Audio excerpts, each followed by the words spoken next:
All right, guys. Hey, it's Mr. Crawford, your favorite 7th grade English teacher. It's a joke since I'm the only 7th grade English teacher. Just wanted to talk to you today about persuasive text. I hear you guys arguing nonstop all the time, trying to persuade each other and arguing this way and that. And so you should be really good at persuasive text. So that's what we're going to be covering on this video and the video following. We'll be discussing how to write a persuasive essay.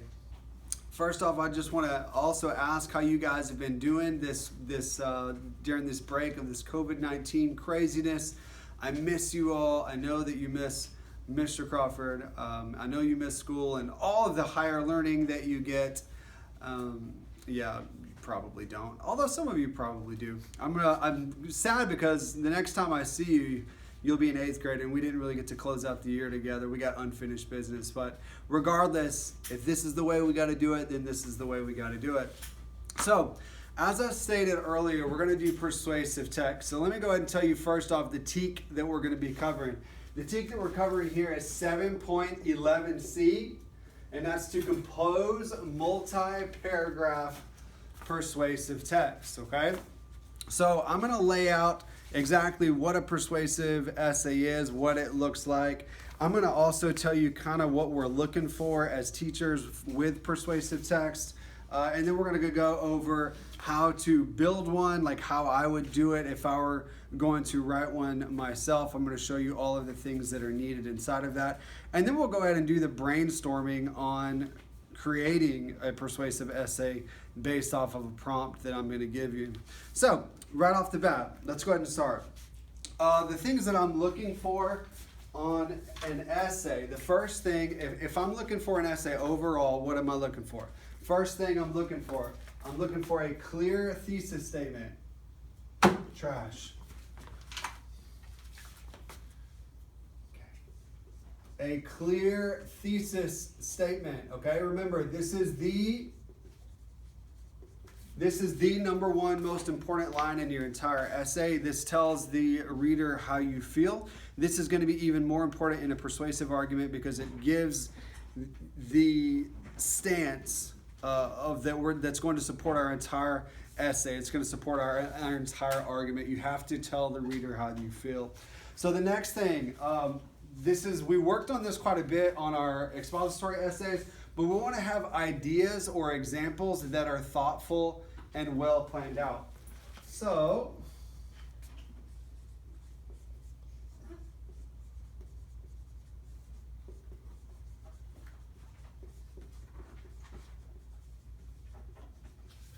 you have your well-planned ideas or examples. It's just like the expository. We're going to pick 2 major points, and then we're going to develop those 2 major points, but they have to be well thought out and well planned and well organized. That includes explaining those ideas. So we want explanations. We don't just want to give an idea and then not have anything to go with it. And then the thing that we always have to do also is to connect all of these ideas right back to our thesis statement. So everything stays underneath the umbrella of that thesis statement, and we don't get outside this way and we don't get outside the other way. One other thing that I want to say about persuasive arguments or persuasive essays is that whenever we write these, we stay on one side and only on one side. So if I were to ask you a prompt of saying, do you think what's better to live in, like a big city or a small town? You wouldn't say something like, well, it's better to live in a big city, but in a small city, blah, blah, blah. No, you say one side or the other. It'd be like if I asked you, do you like hot dogs or hamburgers better? You either say, I like hot dogs, or you say hamburgers. You can't say both. One side or the other. That's very, very, very important. You cannot flip-flop back and forth, okay? You can't do it. You will get crucified for flip-flopping back and forth. You pick one side and stay to it, okay? So, our paper, just like our expository essays, is going to be split into 4 paragraphs. How many paragraphs? I hope you said 4, okay? So, in our 4 paragraphs, it's going to be laid out very simply, okay? Intro. Okay, same as before. Right off the bat, you have a hook that grabs the reader's attention. Speaking of grabbing attention, I'm going to tell my son real quick to quit acting like a knucklehead behind the camera. Quit acting like a knucklehead behind the camera. Let Dad do his video. I'm serious. Okay, number one is a hook. Okay, you got to grab the reader's attention. Most of the time, what I'll do is I'll grab their attention by asking a question that's related to the topic. Okay, so that's the first way to easy. It is by no means the only way to do it, but it's the easiest way to do it. You guys will write a lot of these essays in 10th grade as your EOC or your end of course exam involves a persuasive text, okay? So, hook. Next thing you're going to need is a transition and a thesis statement, okay? So we already talked about that thesis statement earlier. It's the most important sentence in your essay. It's going to be the third one. That transition is what's going to connect the two together, right? It's like the peanut butter that holds the sandwich together.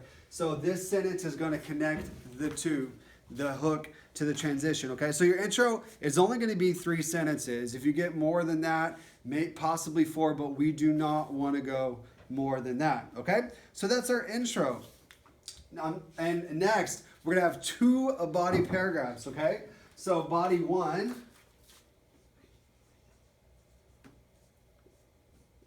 okay, it's going to start off with a topic sentence, okay? Right? So that's where you introduce the topic. Whatever your paragraph is that you're talking about for that, you're going to introduce that topic, okay? That, remember, is going to come directly to or directly from your thesis statement. Your topic will be stated in your thesis statement, so you'll rob it directly from there. It should be the first point in your thesis statement, all right? So the next thing that you're going to do is you're going to give your idea, okay? So you're going to give your idea of whatever it is of your topic. You're going to present an idea on that, okay? Then, very importantly, you're going to explain, after you give the idea, you're going to explain the idea. So I've said this before in the past, like if I give the idea that the Cowboys are the best team in the NFL, I can't just say that. I got to back it up. I have to explain it. I'd have to go on to talk to you about the statistics. I'd have to go on to tell you about the strong run game, and I'd have to tell you about the blocking schemes and how I think their defense is getting better. I can't just say the Cowboys are the best. I have to back that up. So when you give an idea, you also have to explain that idea, okay? And then finally, the last sentence in your paragraph is just going to be your conclusion, okay? This is what you're going to give to wrap up your essay, to kind of wrap it up, to put a nice pretty little bow on your essay, okay? It doesn't have to be fancy. You're just going to wrap it up. Remember, like I said earlier, whenever you have a conversation, you don't just say you're having this conversation back and forth and then you don't just go, right? You don't do that. You have to have some way to get out of the conversation. So that's when you say, hey man, I'll see you later. Nice to see you. I'll see you next Tuesday when we go to the movies. That's your conclusion, okay? So your second body paragraph is going to be the exact same, but you're going to present your other topic, another idea. You're going to explain that idea and then give your conclusion, okay? Now this is where it starts to get a little bit different, is in our conclusion, okay? So, in our conclusion, right? In our conclusion, first off, I want you to start it off the exact same way. What do we start it off with? 2 words. In conclusion, okay? So start with in conclusion. Okay. All right. Then, by the way, add your comma for grammatical purposes. Then on the next part, you're going to add your restatement of thesis. Okay? This is where you're going to take your thesis statement that you had in your introduction and you're going to say it a little bit more interesting or in a more interesting manner. This can also be less formal. Remember, when we originally create the thesis, we do it in a very formulaic nature. It's almost like you just take this and you plug it in, and you take this and you plug it in, and you take this and you plug it in, and then you've got it all good to go. This is not like that. You can be you can use your writing style, use that writer's voice that you have whenever you create this. So maybe switch up the points, say them in a different way. Maybe split the sentence. You had your thesis was only one sentence, so maybe split it up into 2 sentences. That's a really easy way to say something in a different way, trying to say the same thing in a different way. So that'd be another thing. Another one that is different, though, on your persuasive essays as opposed to our expository essays is this one, our call to action. Okay, now this one is very important. Opposed to our expository essay where you're just kind of explaining an idea or giving your thoughts on the topic. This one, we're really trying to persuade somebody to do something or to believe something or to buy something, okay? So if they don't feel the same way about the same way as you do about the essay, by the end of it, then you failed as a writer. We always want to persuade them to think the way we do, to buy what we do, to believe what we do, so on and so forth. And if they don't do that by the end of the essay, you have failed, okay? So that's what persuasive arguments are all about. You want someone to feel the same way as you do. The call to action is a really good way to do that, okay? So the call to action, that's whenever you give somebody your last ditch effort, such as, so are you going to be part of the problem or part of the solution? Vote Dustin Crawford for mayor today. It's a call to action. You're trying to get somebody your last ditch effort to believe the way that you do, okay? Now, I'm not expecting you to know all this firsthand. We are going to go over all of this together in the next video. Hopefully I didn't bore you to death. Persuasive arguments and persuasive essays are a lot of fun to write. Don't tell my upcoming 7th graders, but they're actually more fun to write than expository essays. So, hope you're doing well. Hope everything is all good. We'll see you on the flip side.